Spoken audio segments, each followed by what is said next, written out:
Hello everyone and welcome back to Standard Deck Tech, and I am going to show you today a little deck that I've been trying to work actually ever since Dominaria was legal on Magic Online, and that is Sultai Valuetown. So Sultai Valuetown, the concept of Valuetown was popularized by Todd Stevens, a player on the SCG Tour for whom I have a tremendous amount of respect, who I consider to be the best player since Tom Ross departed for the play design team on the SCG Tour. And so the concept of Valuetown is popularized, it's not popularized, but it's based around Ramunap Excavator and Wayward Swordtooth, which is the kind of things that allow you to play more lands, play lands from your graveyard, and just generally speaking get some value, which hence the Valuetown. Now, no Gavany Township in this deck, of course, because this is standard, but the card that I really wanted to try to make work with this deck was Muldrotha the Gravetide. So Muldrotha the Gravetide was actually the one card that was really shiny when it was revealed to me. I thought it was fun, but the problem was that you needed to untap with it or have a lot of mana in order to get some immediate value.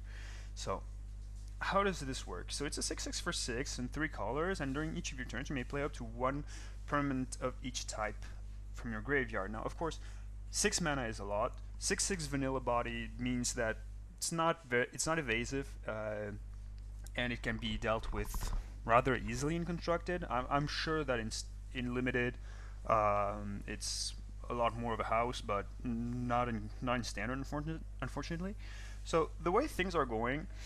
My first try with this card was to make a self-mill strategy, which was mainly mono-black with Liliana, Death Majesty, and Seeker's Choir, and even Perpetual Timepiece at one point. But turns out Muldrotha is just too slow to build a deck around itself. So I tried to go a different route, and hence the Valuetown shell with a lot of lands, and a lot of ramp too. So we have Spring to Mind, we have Llanowar Elves, of course, and then we have a few cards that have been forgotten to the world. Bounty of the Luxa is actually one that I found quite randomly, actually. I found it online on Scryfall. And this is actually a card that fits really well in the deck. There are plenty of mana sinks, and just drawing cards is very good. Enchantments are not easy to deal with right now. The only way to really deal with them are naturalized post sideboard and cast outs in the main decks, and castouts are not played by every deck in the format. So I really like that. So the way this went, I went from the green basis with some ramp, and then of course I wanted to end up Sultai because I wanted to play Muldrotha. I'll come back to it later. It is possible that it's not the best option to play Muldrotha, but anyway. So I was on the green basis, and then I figured, okay, I need some blue, obviously, but is it really good to have only a green-blue deck? And then I figured, no, you want to splash black, at least for some removal, because else you're just going to get run over. Hence, 3 Fatal Push, 2 Cast Downs, new removal, and 3 Vraska's Contempt. Now, once you have all this, and those Surge Force contests, which can get you just some extra value, and mill yourself too, which is kind of nice with Muldrotha, you need to have some payoffs for having such a big amount of value. And this is Tatyova, which is basically the new nerfed Tireless Tracker. Tireless Tracker was probably the best card in Standard at its time. No, I don't know which one it was. Probably was Gideon or Thraben Inspector at the time, but it was one of the best cards. And paying 5 mana for it, and for it not to grow, it's definitely a big nerf down. But the card is still okay, and as a one-off, it's actually pretty good. Play the Scarab God, of course, because it's a great mana sink. It's just a great card overall if the game goes long, and you can reach 9 mana pretty easily with this deck. So you actually want to have some value with Muldrotha, which means that it also gives you way to have value, immediate value with the Scarab God as well. And the last 5-drop is the Mending of Dominaria. I've tried this card in several configurations. I don't think it's actually very good. So on the first 2 chapters, you mill yourself 2 cards, and then you return a creature card from your graveyard to your hand, and on the third one, you put all the land cards in your graveyard on the battlefield, and then you shuffle away the rest of the graveyard into your deck. So it's actually pretty nice, because it gives you a huge boost in terms of ramping, but this is a deck with not so many creatures, right? Or so not many interesting creatures at the very least. There are 17 creatures in total, and right now it just happens a lot that when you mill over 2 cards, you just don't have anything to get back. Of course, it means that you'll have more lands in your graveyard for the 3rd chapter, but you know, sometimes you'd rather have something to get some creatures back. And then for the 6 drops, we of course have Vraska because, I mean, she's just great in those colors. And the last card I wanted to mention was Multani. Multani was was a real truck. However, it really had a big competition with Carnage Tyrant as being the huge 6-drop that was trampling and that was hard to deal with. And Multani is actually quite clearly a loser in that duel because Multani can come back from the graveyard to your hand, and it's also very big. However, Carnage Tyrant has hexproof, and which means that Carnage Tyrant cannot be dealt with by Vraska's Contempt or Cast Outs or Seal Away, whereas Multani can, and this is a huge difference. However, it is good to note that right now Multani has Reach, and Reach is very important because Lyra Dawnbringer, the new Baneslayer Angel, is everywhere right now, and so I wanted a way to answer her in the main deck. I know I have a lot of removals, but only 3 Vraska's Contempts can actually answer her, and maybe some big Walking Ballistas, but I'd rather not count on that to happen. So Multani is the huge Reach. Also, it can end games a teeny tiny bit quicker than Carnage Tyrant can, so I figured, okay, why not? Why not Multani in the main deck? I think that I would much rather have Carnage Tyrant than Multani in many metagames, and I could definitely see standard shaping out in a way where I want to switch both from sideboard to main. But for now, I'm actually pretty happy with Multani Yavimaya's avatar, because as we have seen, we do mill ourselves a lot, which means there are a lot of lands in our graveyard and in play, and that means that, well, that means it's pretty big. Sometimes it's 15-15, and it's actually pretty impressive. And the last thing I want to talk about in the main deck is, of course, the mana base. Now, the mana base, as you can see, it's actually pretty standard. Like, we have a lot of basic lands, obviously, because we want Spring to Mind to work, and we want Evolving Wilds to work because we have Tatyova and Ramunap Excavator and Muldrotha and Multani, and those are all great cards with Evolving Wild. Only 3 of those, though, because there are a lot of tap lands in the deck, and I hate tap lands. I could definitely see putting a 4th one in there somehow, but for now I'm actually pretty happy with that. And then some classic check lands, 1 cycle land because, you know, Valuetown cycles, and hey, you know, putting a land to your graveyard is actually pretty good.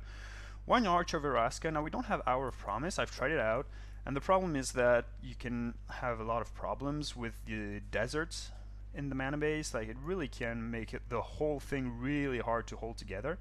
Also, it's another 5-drop, and we already have plenty of those.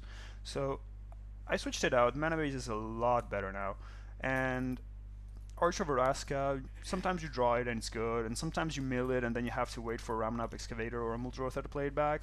But it's actually, you know, sometimes you just need that extra mana sink. I found that this was the best one to add, and the best mana sink in the deck right now is obviously the Scarab God, but sometimes you need an Arch of Orazca to have a plan B. And of course, the most important land is Ipnu Rivulet, which mills either you or your opponent, most likely you though, for 4 cards, and that represents a huge amount of lands. Like, if you can play this one and this one together, cracking an Ipnu Rivulet is actually boosting your ramping by a lot, because you can actually just play back the Rivulet straight away, and then you can play back another land. Now, as you can see on this screenshot, it actually went pretty well. It doesn't happen every game, of course, but it's pretty nice when it does. Also, one important thing to note about the Wayward Swordtooth is that it's not very good. I don't like it a lot, except when you play it on turn 2 with Llanowar Elves into play, then you're talking. Then you're actually doing some really good things. You're ramping really hard. And the harder you ramp, the harder your payoff are going to be online, and that is what the deck is all about. So there you have it. That is the main deck for a Sultai Valuetown deck. I'm not sure Muldrotha is still able to compete with some of the other 6 drops for the deck. Maybe I should want more removal, maybe I should want some more 5 drops, maybe I should even want some more 4 drops, but the way it is, I'm actually very happy with this deck. I'm winning reasonably with it, and I think that you should give it a try because it's very fun. The gameplay is very, very cool, and obviously, like, if you just like having a lot of value, drawing cards, playing lands, and doing stuff, then yeah, I think this is a very, very nice deck for you, or actually a good point to start from. Now, of course, I'll touch a word on the sideboard. As you can see, mostly green. So the only blue creature is Nezahal, a very hard creature to deal with, and basically in any matchups where we like drawing cards. Carnage Tyrant is also for those matchups. I don't know which one I like better, probably the Carnage Tyrant, but I like one Nezahal too, you know, just in case. There are 2 duress. I didn't want to harden too much the black on the mana base, so only 2 of those. And there are no negates because apart from the Search for Escantas, the blue only arrives on turn 4. So I didn't want to be too hard on the mana base, especially in the early turns. So only 2 duresses and no negates. One Sorcerous Spyglass because sometimes you just want to shut down that gate to the afterlife, or you know, maybe even just the Scarab God. Like, okay, yours won't activate either, but sometimes it's just better because your mana didn't quite come off yet. And there are a lot of things to name with this. There are Skirt Prospector. No, not Skirt Prospector. I'm sorry. The Walking Ballista. I mean, there are a bunch of things. Walking Ballista, the 3rd one is in the sideboard because I'm not sure how much I like it in the main deck, and post sideboards games tend to get a bit slower, which means that having another mana sink is pretty nice, and also just sometimes you are facing a deck with a lot of goblins in it and you just want to sweep the board. And once again, I didn't want to have double black on turn 3 because that's a little bit hard on the mana base, so no Golden Demise or Bantu's Last Reckoning. And so I figured the next best sweeper was probably Walking Ballista. Also, you can play it from the graveyard with Muldrotha as being an artifact rather than a creature, meaning that you can also cast a creature after that. So I think Walking Ballista is pretty good in the deck. Maybe I could have a 3rd one on the main deck, but for now I'm happy with it in the sideboard. And then looking toward the greens, we have Blossoming Defense, which is sometimes you have your creatures can be actually very important because they are getting you value, and sometimes you just need to have some value. And there are some matchups that are going to get very hard on removal, like blue-white can get very pesky with that. So I figured, okay, I can either want these or Shaper Sanctuary. And for now, I just like being a bit more proactive and protecting my creatures with Blossoming Defense rather than drawing cards off of a Shaper Sanctuary, although I guess the Shaper Sanctuary would be more in the philosophy of the deck. So I think you can play either of these ×2 just in case. Naturalize is a great card. I mean, I don't have to present it. There are a lot of things. Any white deck you're playing against, you want Naturalizes. Deathgorge Scavenger because I still respect gift decks a lot, and also I don't know, I'm guessing sometime in the near future the Scarab God will be coming back, and so I liked having some control over the graveyards. Thrashing Brontodon is basically a naturalize that works better with Muldrotha because you can play from your graveyard, and the Carnage Tyrants, which we already have touched a word on, basically there for every control deck where you switch it off with Multani. Basically, I think the way that I've been working so far is that I've been switching the Carnage Tyrants with Multani every time there was black and Vraska's Contempt up ahead. That was basically it. If there is white, then I'd rather bring in the Brontodons, the Naturalize, and the Blossoming Defense in order to deal with the enchantments, and then have the Carnage Tyrants kept for the very black removal heavy matchups. Okay, but anyway, this is the deck, Sultai Valuetown. I hope you like it. I really hope you give it a try. It's very cool. The feeling of the deck is really, really nice, and it's still a work in progress. I'm sure you can make some improvements, There are some cards that may not look very competitive, like Tatyova or Bounty of the Luxa, but it's really fun to play if you like long grinding games, that is, because those games are not going to be over quick. And overall, I think it's actually pretty competitive right now, because Multani can block a lot of things. You have enough removal for aggro decks, and yeah, and basically the Scarab God is still as good as before, just the format is a bit fast because it's the beginning of a new format, obviously, and people are not realizing yet that the Scarab God is still in it. But as soon as people, as soon as someone actually finds a good Scarab God deck, people will remember it. And I think this is a very good Scarab God deck because you are ramping a lot, and the more mana you have with the Scarab God, the better you get. But anyway, that's Sultai Valuetown. That was Mudu. I really hope you liked it, and I'll see you next week, I guess. See ya.